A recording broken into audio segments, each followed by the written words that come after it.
What's the way forward? Look, I don't think Afriforum has much standing in South African society, and it's laughable for them to think they have a moral authority to lecture us on racism. They are the ones who have been defending the apartheid flag and fighting for it to be sworn high in this country, a flag that has been representative of cruelty and human rights violations in this country since apartheid times. They are the ones who will defend this stem, a song that was sung at Flag Plus when our people were being tortured, who were fighting for the liberation of this country.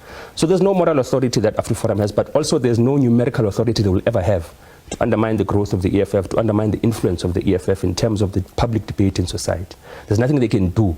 So there's no way forward. We're going to chart with an aspirant AVP Buremach group that is interested in protecting the rights and the land that was stolen from African people and protecting a minority by stoking up non-existent genocidal calls. They are creating if you can ask him what genocide means now, he can't tell you. He can't give you statistical evidence that links the thing of kill the poor, kill the farmer to the murder of people. So there's no way forward we can chart with an organization that is using Swat Khafar to fundraise. That is what they are doing, and that's how they must be characterized. Yeah.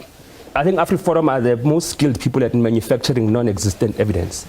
And one of the things that we must be able to highlight to the people of South Africa is that he tried to bring his friend Ernst Roots as an expert witness at the Equality Court.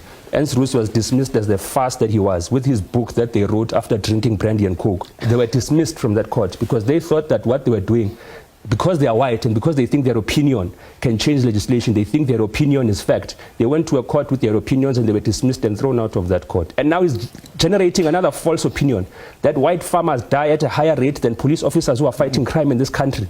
I mean, that is nonsensical. We challenge him to provide evidence of that because they manufacture evidence to justify this maniacal farce of that there's a genocide in South Africa of white people. This is what they do. They state lies in public record in order for people to panic because they want funding from international right-wing formations and institutions and individuals. This is what they are doing. They fundraise on the basis of lies. They fundraise on the basis of misinformation. And we must characterize them as such. So we are fortunate that we know the majority of people don't do this, but it doesn't mean we should laugh it off. It is extremely dangerous because only a few people can murder people. And we did not hear the EFF condemn the slitting of the throat of Theo Bakker a day after they sang this. They did not condemn it. So for them now Why should we condemn it? Because it's a person that's murdered. 6,200 people die in this country now, January to March. How many murderers must we condemn? Must we condemn all of them? Okay. What's special about white death that you think it must be elevated about everyone else's? Now you see Why do you exceptionalize white death so much? Above the death of thousands of people in this country. How many people must we condemn? How many murderers do you want us to condemn? Why must we condemn white people because white people are murdered? On black people. What's special about white people that we must condemn those? So why do you want us to condemn them?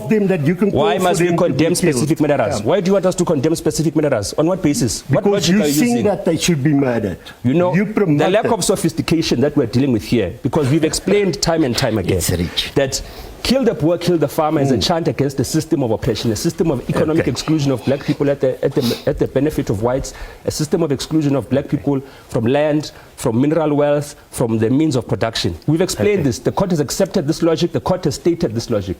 Now, because courts are agreeing with the EFF's sound logic, suddenly they're not making sense. Suddenly they are wrong. Suddenly they are irrational. Suddenly we must mobilize international communities to stand against domestic courts of South Africa because someone thinks that white death matters more than the death of black people in this country. And we must condemn murderers of whites, but all other murderers, it's by the way, the Cape Flats also we were worried. I just want to ask. This is racism. Racism. If this is simply a literal, it should not be taken literally.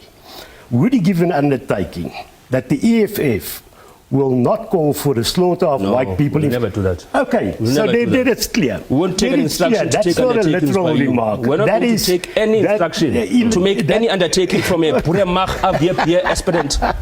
They did say